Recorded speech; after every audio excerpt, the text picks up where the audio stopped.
freedom! Yeah!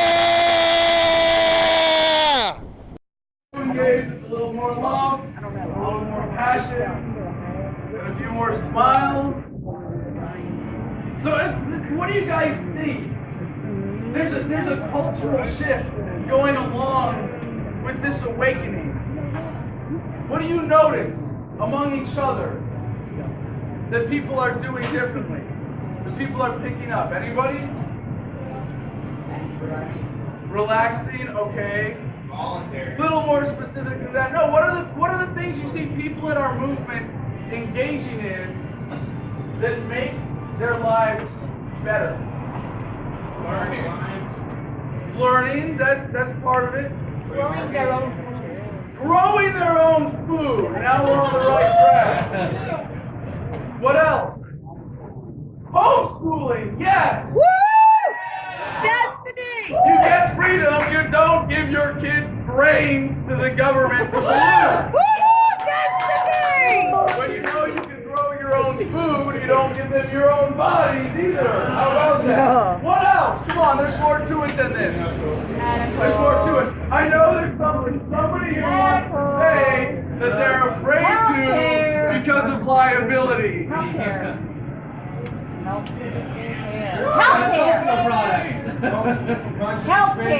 Consciousness expansion. Does anybody knows that healthcare, people taking care of themselves, looking at the industry differently? Psychedelics? Is that what we were afraid to get at? Do what you want with your mind. Open your mind. You guys use them. Taking control of your body, of your life. Taking Exerting control of your self-ownership. mind. How about working out? Controlling your own mind. Fitness, taking charge of your health? Yeah. How about yoga? Yeah. Now this has been kind of a latecomer trend in a male-dominated INTJ stammers in their parents' basements kind of movement. But I got out of the basement, I started doing yoga, it was amazing. And there's something that people are getting from this that is so much deeper, that is so essential to this, that is concurrent with the transition that we're experiencing today. And it might surprise some of you, but we are actually living the most peaceful times in human history right now. What a beautiful thing to step back and celebrate. You are less likely today than ever before in human history to be subject to violence at the hands of another human being. Unless they're a cop. Woo! What a beautiful thing to celebrate. Any fans of Game of Thrones here? Boo. I could only watch 5 minutes, but holy shit, have we not come a long way since then? Enjoying Florida. It is a different place. We're in a bar, right? This is like a bar restaurant. It's a restaurant. I almost got kicked out in Baton Rouge actually because for cursing in a speech. But I went to artillery school in Lawton, Oklahoma. Who said that was the asshole of America? But of course, Florida's the penis, right? How many of you now? This is the best part of all the stops so far in Florida. How many of you are not from Florida? Okay, so nobody. You didn't raise your hand. You didn't raise your hand. And I know why. Well, aside from all the other terrible places in America to live, where you don't enjoy this kind of, mosquito-encouraging weather every day. Florida man lives here. Florida man. And we have met Florida man, and we have seen, Florida man caught selling golden tickets on the street in Orlando. Florida man accidentally shoots testicles off after frog gigging expedition. Yes. Florida man caught biting someone's face off. Yes. It's a different kind of cowboy here, isn't it? But if you guys want, Florida man, if you want to meet him, he's on the side of the freeway working on his tan selling boiled peanuts. And he's right here, right now. Now I know where Lucas got it.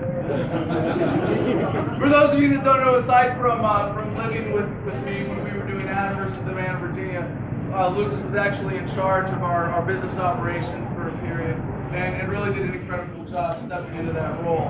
And there are a lot of people now who are waking up to this as activists.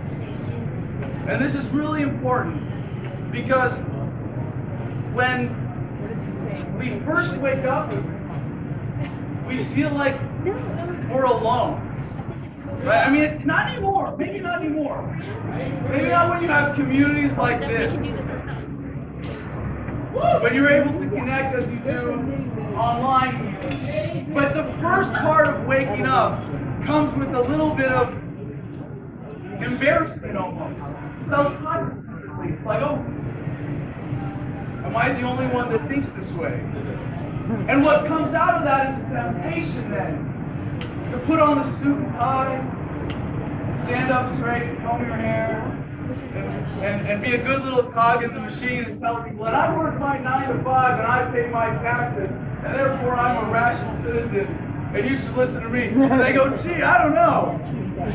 You smell just like all the other assholes who are totally full of shit when you do that. And the people that are ready to hear this message, they don't want to hear it from the same kind of messenger. That's not going to work. That's not how you reach people. And if you buy into the idea that this is a political movement, you're going to find yourself in conversations of the zero-sum game of politics. I'm right, you're wrong. I win, you lose. But when you found out how to really share this message, right? And say, hey, by the way, I've got this beautiful idea that can solve so many problems. And by the way, has made my life better, has allowed me to live more free. Nobody says, oh, you know, happiness? I don't know.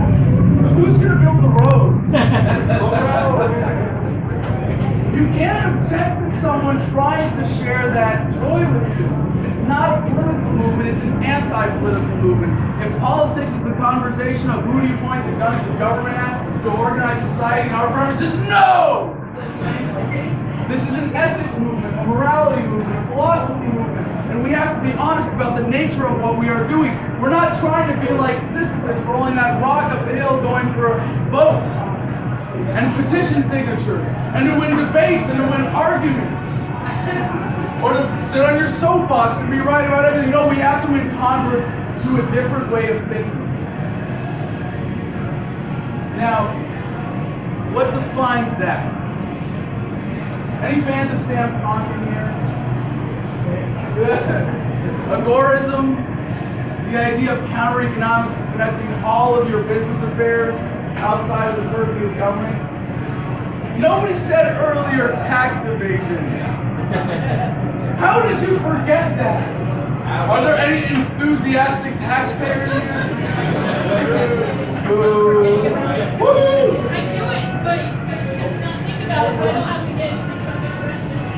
So many of us have decided that we are going to minimize our tax liability. That is a beautiful, essential part of this.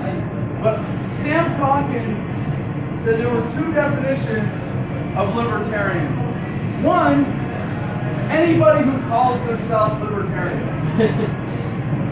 Yeah, right. Because then you end up with Bill Maher and Glenn Beck. I'm sorry, Bill Maher and Glenn Beck. You can't donate $1 million to Obama and call yourself a libertarian. I don't care who you are or what kind of TV show you have. That doesn't work.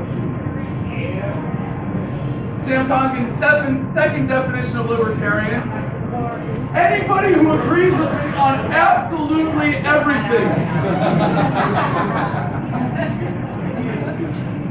It's funny because some assholes actually try to oppose that definition. So I'd like to propose a somewhat more meaningful one. Someone who can articulate freedom as a principle and at least attempt to apply it consistently. We are all going to come to different conclusions. Sorry.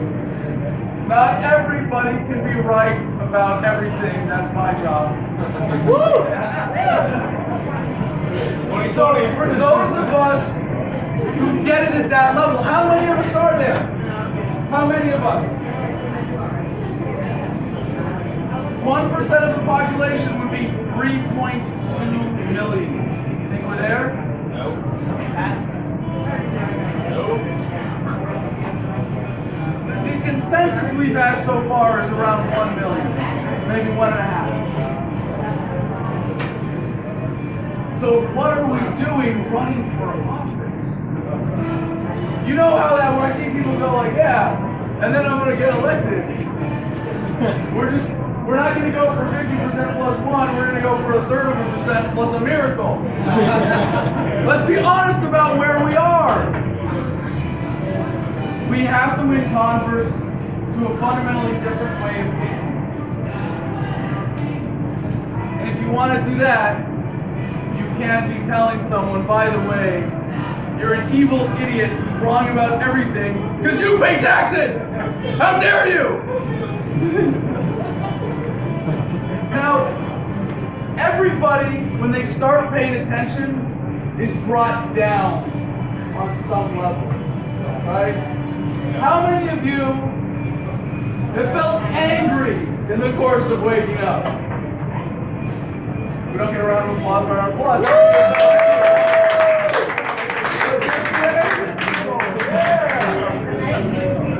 And you were finally angry at something that at least gave you a sense of righteousness, right? Yeah.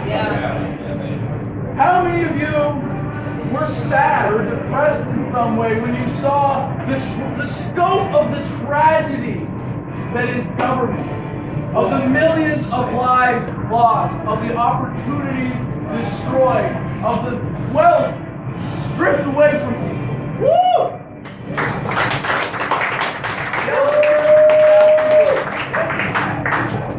How many of you felt fear? Be honest. When you realize you're 50 times more likely to be killed by a cop than by a terrorist, you finally go, maybe I'm afraid of the right things for once. And I know people are going to say, oh, what about justified, unjustified? By the way, about 20% of those in that 50 times were unarmed. Yeah. So I don't care about how you nitpick at the statistics.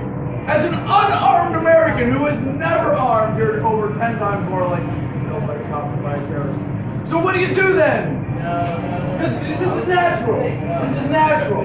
Nobody wakes up and goes, gee, the world's more fucked up than I ever imagined possible. Yeah! Woo! Right? You're not human if that's your reaction. But then what happens?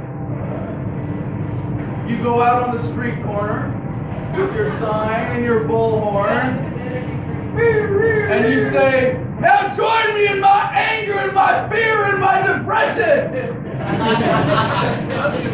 And what do they say? Fuck you! I'm going back to watching Dancing with the Stars and woo! And fantasizing about the Game of Thrones. How's that working out for you? For reaching out to people? The best feedback I ever had on the book, by the way, was from a woman who's a friend of mine who's an activist. She read it. She said, fuck you, Adam. I can't do my activism anymore because I'm not angry. Well, you're going to find something better than aren't you? And there's a fundamental awakening at the heart, I believe, of this deeper level of awakening that's happening in society right now. You guys want to be a little more free in about 30 seconds? You ready for this? Yeah. Close your eyes. Take a deep breath. And just consider that everything is right in you. And open your eyes. You see what we did there? When I was in jail, I was so damn happy. I was having such a good time. And by the way, when I was in maximum security in solitary, the way they gave us showers was just hilarious. I don't mean they like put collars on us and hose us off. But when they came to the cell, you had to have your jumper on and your shower gear with you. And then you had to strip down completely in front of them, hand it all out the slot in the door, turn around, squat and cough, lift up your balls, and then they hand it back and you put it on, and you put your hands through the slot and they handcuff you. And then you have to stand there while the door, and they had these awesome mechanical doors that made me feel just like such a badass, like they were about to put a Hannibal Lecter mask on me or something. And I'm standing there, and the door goes, and I'm staring at the guard the whole time, like waiting for the door to just let her eyes me. And then I had to turn around, go like this, and he shackles my ankles, and then we shuffle 20 feet down the hall to the shower cell, and we repeat the process in reverse. Your tax dollars at work. By the way, speaking of which, this is not just the American Campfire Freedom Tour, this is also the Adam Kokesh Avoidance Probation Officer Tour.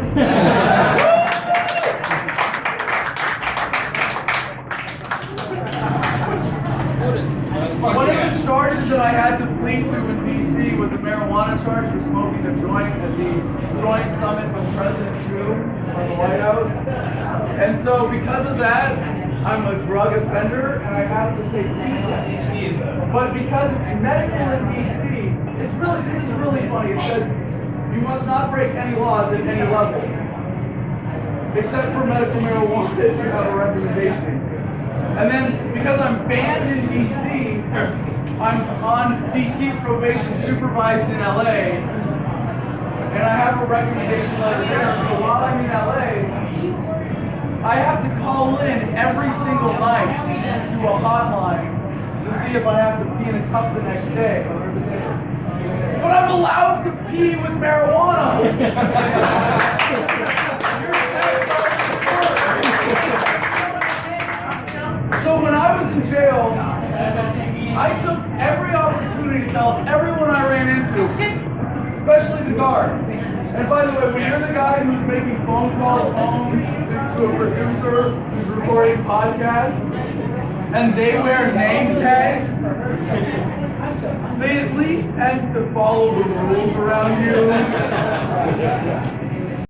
Lucia. And they give you in the Marines a certain whistle past the graveyard sense of humor. And at the time, like, I really believed what I was doing in civil affairs.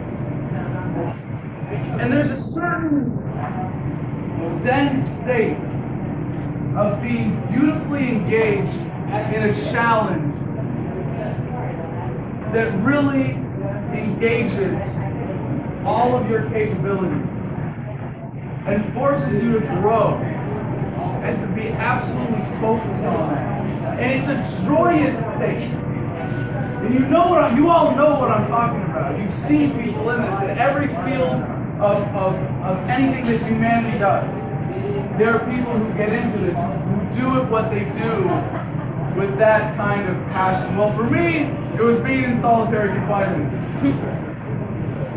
And during my government-induced, taxpayer-funded spiritual retreat, I had a lot of time to really consider this and to internalize what is a fundamental truth of the human existence, of the beauty of the experience of being a human consciousness. And it is that you have the power to choose your demeanor at any time. Happiness is a choice. Every bad day is self-imposed. And what it comes down to is personal freedom. We talk about this in terms of how we relate to each other, respect for will. Woo! Your will as represented to me, I will not forcefully interfere with it. But how many of us fuck things up in our own head. Every one of us does to some degree. Because we are conditioned through our parents, from teachers, from authorities, from government.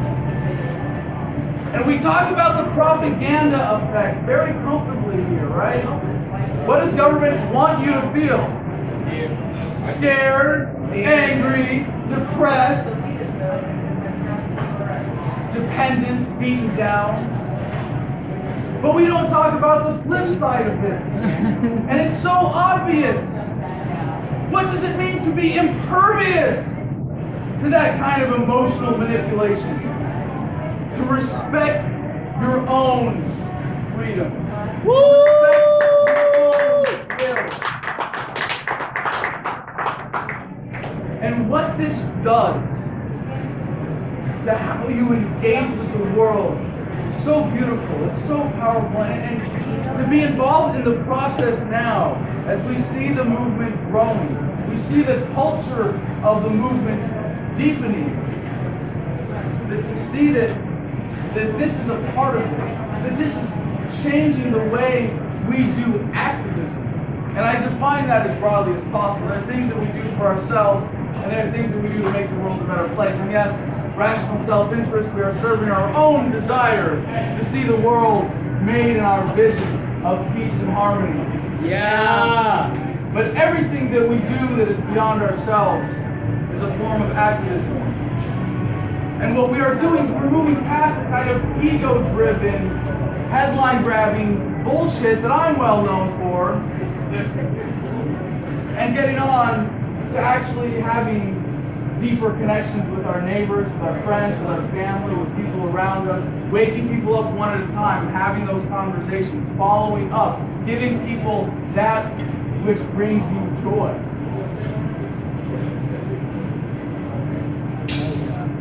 And the only way I can really describe it is this feeling that everything is right in the universe.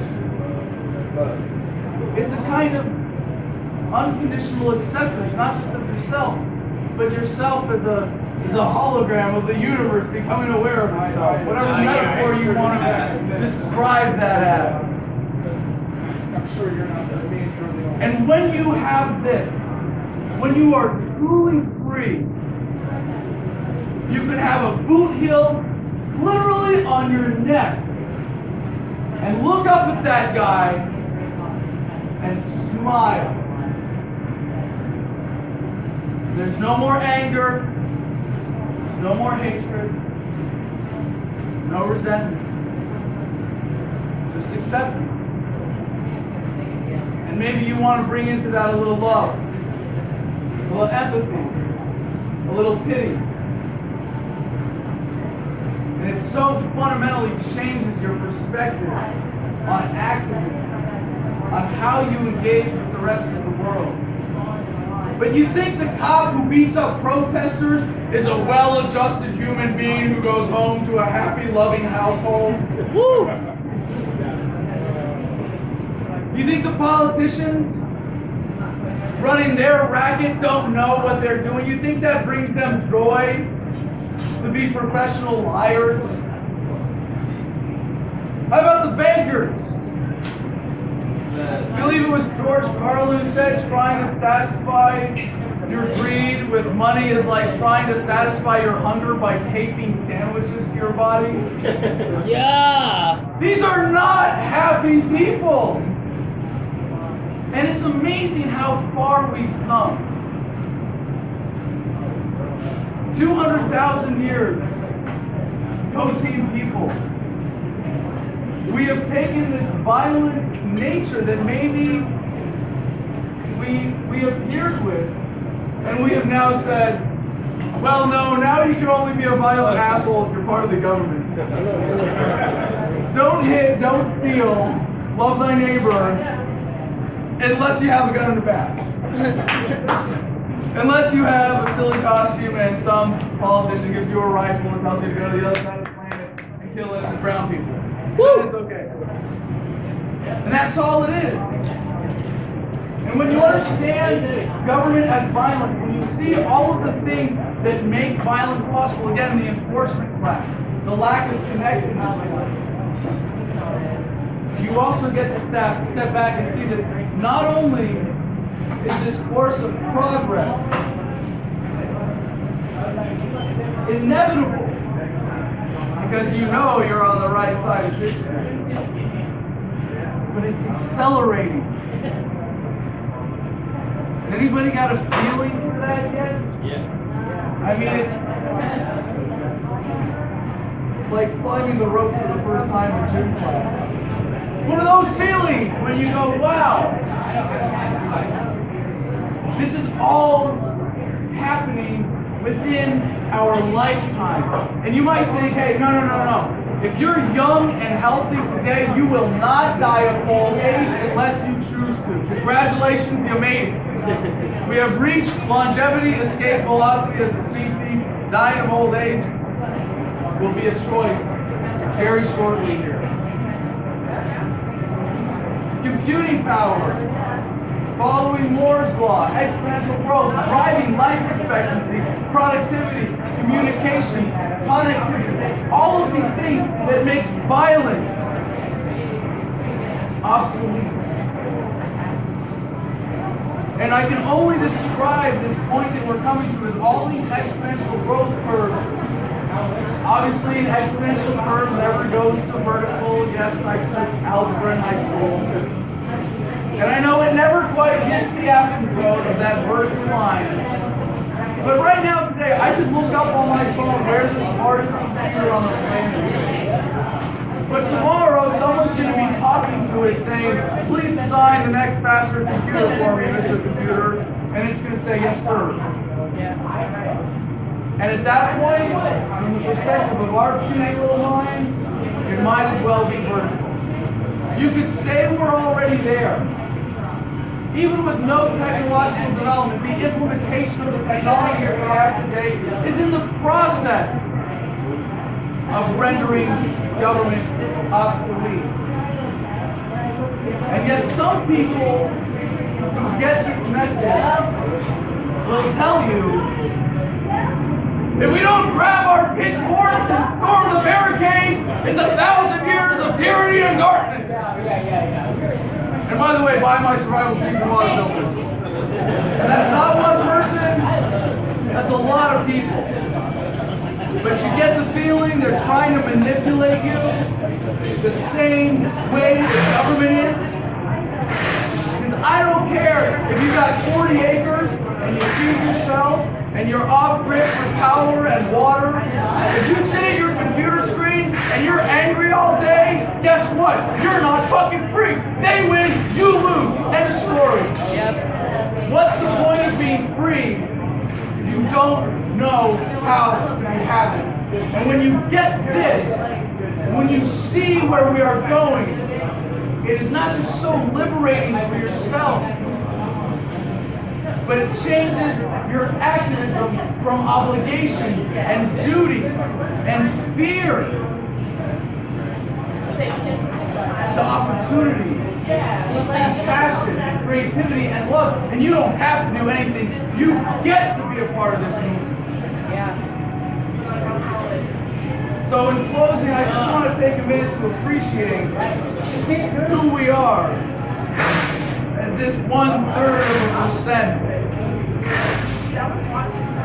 They call us the crazy ones, but we all know that only crazy people are well adjusted in a society as sick as this one has become. I want to quote the Apple commercial and be like, here's to the crazy ones. No, fuck that. Here's to the sane ones.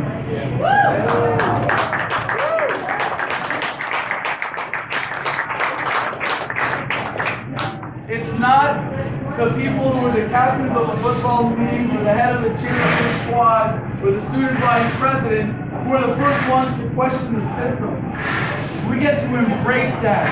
We are the rebels and the outcasts and the misfits and the square pegs and the round holes. The visionaries who don't just see a better world and hope that someone else is going to make it possible. We are the people who are shaping our destiny. We are the ones who are making it happen. So thank you very much for being a part of it. Thank you for your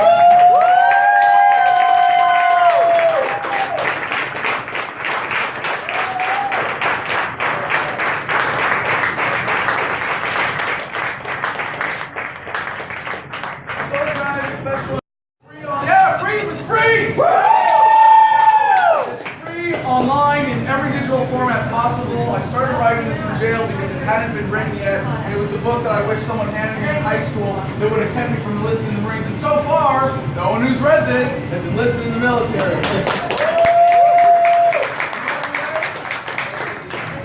We recently had this book endorsed by the United States Department of Justice when they banned it in U.S.